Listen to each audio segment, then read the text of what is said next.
What's going on, everyone, and welcome back to another episode of our NBA 2K22 Road to the GOAT series. And now we're out of the varsity league and now we're in the junior college league, and hopefully the games in this league aren't too hard. I don't want to spend a lot of time in this league. Let's try and get through these leagues a little bit faster. So of course I always start off with the tier 3 teams, and I'm going with the Houston Rockets.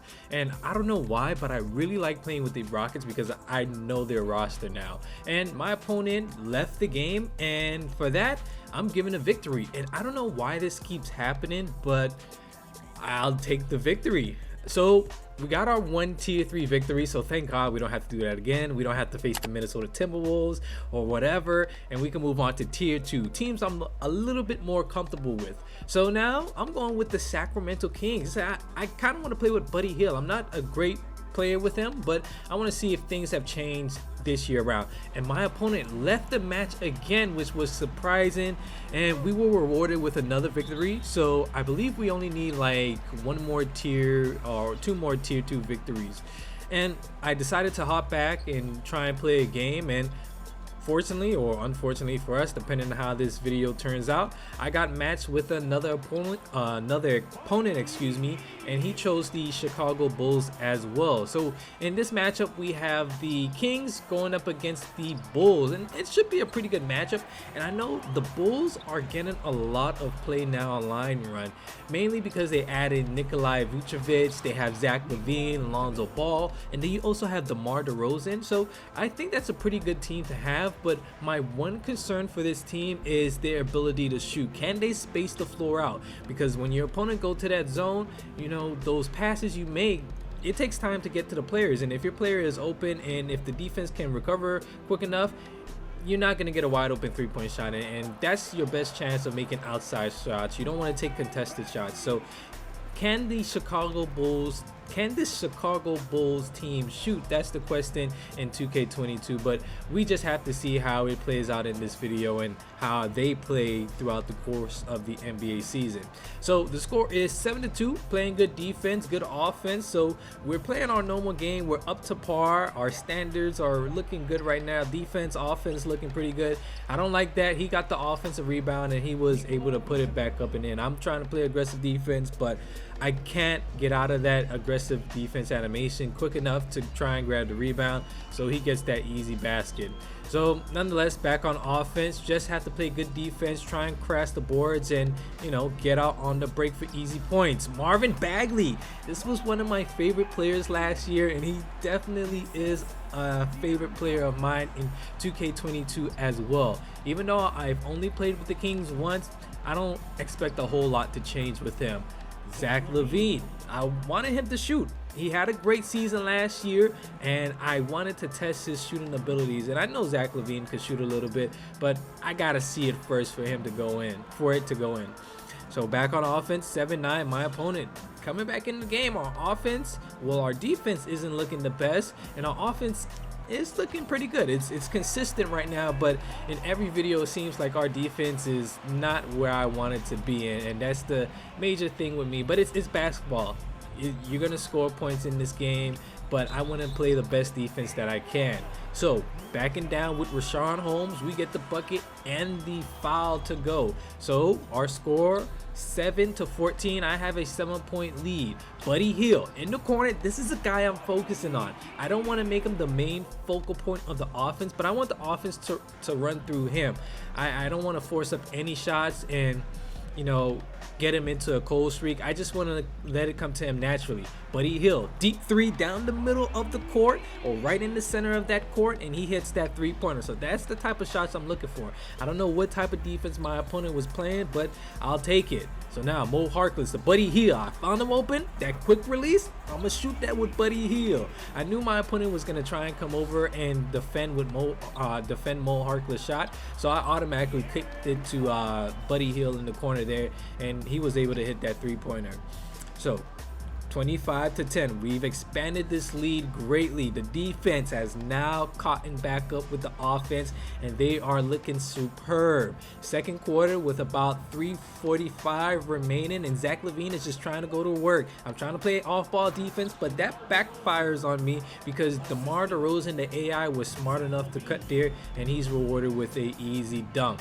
So we're shooting 77%. Pretty good. If you're going to shoot that high of a field goal percentage, most of the times you are going to win the game. But it's so early in this game, my opponent can make a comeback, especially if our defense starts to falter. So Zach LaVine, I'm there. I knew he wanted to go to Vucevic. I left Vucevic a bit of space because I wanted to bait him into that pass. So my opponent has the ball back again. He's going to inbound it. Score is 27-12. And he gets it into Lonzo Ball. Let's see what he does here. I have a mismatch, or he has a mismatch. De'Aaron Fox covering Vucevic, but he doesn't recognize it for some reason. The shot clock is winding down. Lonzo Ball gets it down low to Patrick Williams, and he puts it up over De'Aaron Fox for 2 points. So that was a good offensive possession for him, I guess, but I think he could have got an easier shot if he recognized that mismatch he had earlier. My opponent is going to work now. He's cut the lead down to under 10 points, excuse me. But we're coming right back on offense. Rashawn Holmes wide open, and he made that animation, or he made that layup. Usually that layup in previous 2Ks, that layup is hard to hit, but this year it seems like it could go in automatically if you're left wide open. My opponent loved doing this little triple threat size up or jab step, and it was kind of catching my guys off guard, but it wasn't really doing anything with it. So we're on the fast break offense. De'Aaron Fox is going to hit a 3-pointer, and now we're up 32-16. Looking pretty impressive so far. We're able to shoot the ball. We're able to get to the rim. Our defense is looking good. We're taking advantage of the bad mistakes he is making, and we're turning that into fast break points. But Zach LaVine comes down the other end of the court and throws down a nasty two-hand jam. So I'm still shooting 76%. My opponent caught lacking on all ball defense. Easy basket for us, and that's only gonna increase our field goal percentage when you play defense like that. It seems like he probably had to go do something right quick, and he ended up pausing the game, but this was not the time that he quit because he believes he still has a chance to make a comeback. So finally, he unpauses the game, and he's back on offense. 34-18. Zach LaVine, step back, get into the rim, but it's put back up and in by Vucevic. And I don't know what happened there with our defensive rebound, but we allowed him to get that easy bucket. Tyrese Halliburton getting the 3-pointer to go, and we only increased our lead to 17. Want to try and hit 20 before this half ends. Lonzo Ball decided not to pull that 3-pointer attempt. Zach LaVine, beautiful mid-range pull-up by my opponent, and that was a nice looking shot. That was a good IQ there to take advantage of my defense that was playing off of Zach LaVine. But we come right back down the other end of the court again with Marvin Bagley. Bagley hasn't done a lot in this game, but you know, he's gonna do the little things. He's gonna try and grab the rebounds if he can. He's gonna play defense, and then he could also get you some easy points, and sometimes he could shoot a 3-pointer. So that's why I like playing with Marvin Bagley. I think his potential is high, and we'll just have to see how he does with the Kings this season. Opponent, fast break opportunity for him. The shot clock, or the game clock, is winding down. Lonzo Ball gets that layup to go, and now the score is 26-39. Heading into halftime, I have a very nice sizable lead. I'm not feeling any type of pressure at all. Well, it's a game at the end of the day, so I wouldn't really feel any pressure, but you know the pressure is on when you're facing a good opponent and you can't really make mistakes. So at this point in the game, nice little lead, 39-26. Like I said, not really feeling any pressure at all. Just have to keep doing the same things we have been doing in the first half pertaining to our offense and our defense. The defense could probably get a little bit better with the on-ball defense and the rebounding, but you know, we can always fix that. Buddy Hield, again, corner, 3-ball from the same spot earlier in the video, and he hits that. And this year, I kind of find it rewarding to play with the shot meter off because I'm hitting a high percentage of open shots. Like maybe if I had the shot meter on, I probably wouldn't hit that 3-pointer with Buddy Hield because you know, you don't get that extra boost, but since I do have it off, you get that boost, and I think that really helps, especially if you know where to release the ball and what to look for when you are shooting with a player. So Alex Len backing down Derrick Jones Jr., and that's an easy bucket for us. Derrick Jones Jr., great dunker, but he's not the biggest guy in the NBA. So Alex Len is going to take advantage of that matchup there. Kobe White, nice little pump fake there. My opponent took his time and he was rewarded with 2 points.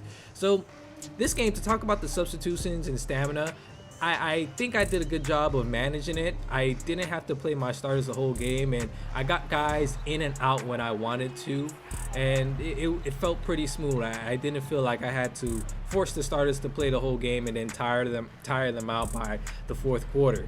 So Alex Len still in the game, backing down DeMar DeRozan. Spin post move, that is #1 go-to move if you have a matchup like that. I get the inbound steal, that is Halliburton, and I think I greened that shot because I was playing the game and I could see the release point of every player's shot pretty good, and I felt like I greened that shot, even though I don't have no visualizers to tell you if you green the shot or not. That one looked pretty good, and it was a nothing but net shot or a Swiss. So 50-35, opponent playing better off-ball defense. We run a nice little quick play, and that is Mo Harkless throwing it down with 2 hands, and we get the foul to go. So Harkless at the free throw line, we convert that and 1 play. So ball back to my opponent. He's coming up the court with Alex Caruso. And you also have Alex Caruso on this team, but in this game, he didn't really do a lot for my opponent. His focus point was this man right here, Zach LaVine. Nasty. I don't know if my opponent really knew what he was doing, but he created separation and was able to hit that mid-range shot with Zach LaVine there. So now we're heading into the fourth quarter. 53-37. Like I said, we've been playing good offense and good defense. I don't really think there's anything we could do to mess up this lead, but if we do stuff like that, Zach LaVine wide open for 3-pointer, my opponent can get back in this game easily. He's only down by 13, and you know, time is of essence for him.